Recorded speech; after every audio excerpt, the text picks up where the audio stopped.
You know, sometimes a news story comes along that's just different. I know the feeling. And this one, well, let's just say it's equal parts political theater and head-scratcher. Okay, you've got my attention. What's the story? So we're doing a deep dive on this article from A.J. McDougall over at SourceName about Trump's appearance at the Alfred E. Smith dinner. Oh, interesting. Yeah, the white tie charity event, the whole 9 yards. Right, usually a pretty lighthearted affair. Exactly. It's supposed to be a roast, a chance for politicians to poke a little fun at each other, all for a good cause. Yeah, with maybe a few jabs here and there, but all in good fun. Right. But this time around with Trump, well, things took, let's just say, an unexpected turn. Unexpected how? Give me the details. So the article details how Trump basically used this dinner as an opportunity to go after, well, pretty much all his usual targets. Biden, Harris, Pelosi, Schumer. Nobody was safe. Okay, so maybe a bit less self-deprecating humor than usual. You could say that. So what did he say exactly? Well, get this, and I'm quoting directly from the article here about Vice President Harris. Trump said, quote, "barely talk, mental faculties of a child." Wow.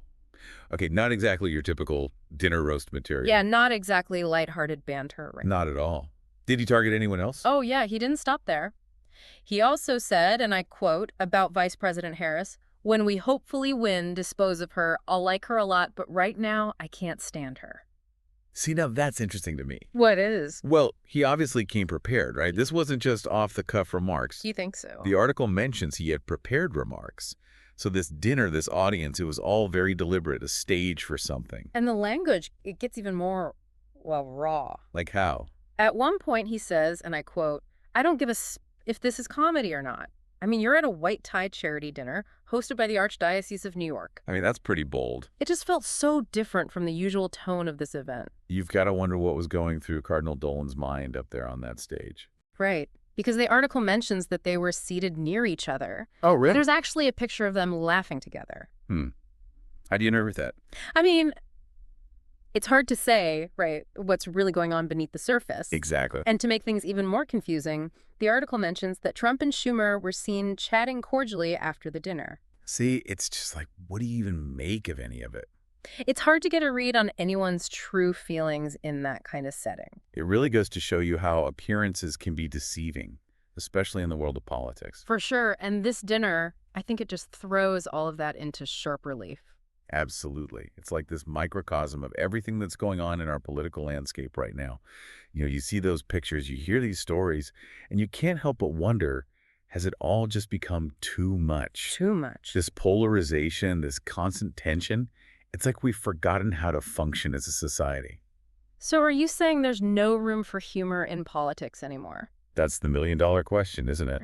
Because this article from SourceName actually dives into that very topic. Oh, interesting. It talks about how this kind of aggressive humor, well, it's a gamble, politically speaking. How so? Well, they say it might resonate with a certain segment of voters, the ones who are already distrustful of the establishment. Right, the ones who see this kind of bluntness as a sign of authenticity. Exactly. They see someone like Trump and they think, finally, someone who's not afraid to speak his mind, no matter how politically incorrect it might be. It's like he's sticking it to the elites. Oh, that's one way to put it. But I imagine that approach probably alienates just as many voters as it attracts. You're absolutely right, and the article addresses that too. What do they say?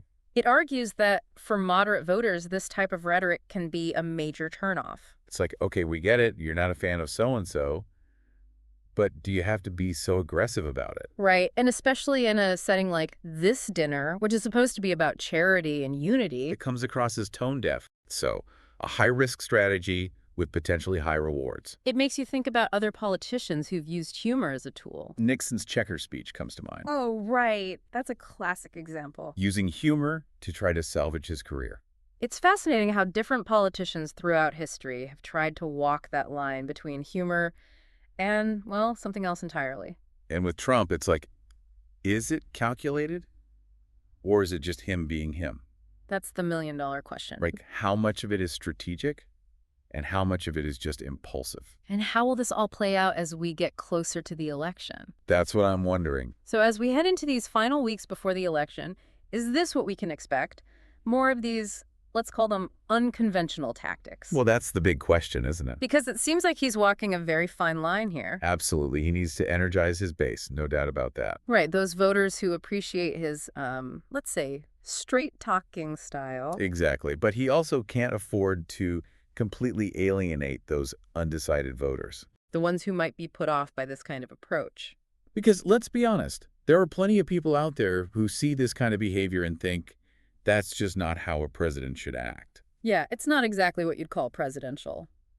And that brings us back to something we've been touching on throughout this deep dive. Which is? The state of our political discourse. Hmm.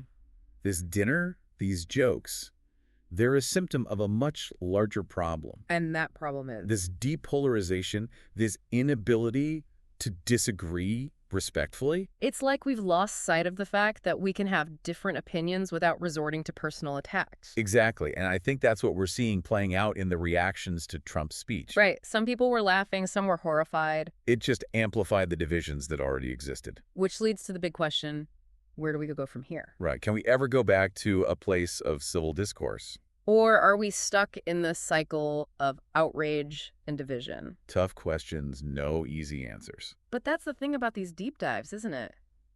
What's that? We start with a news story, something that grabbed our attention, and we end up down this rabbit hole of bigger questions about society and politics. And hopefully we learn a thing or two along the way. That's the goal, right? To encourage people to think critically, to question what they see and hear. Absolutely. So with that in mind, we'll leave you to ponder these questions. Thanks for joining us for another deep dive. Until next time.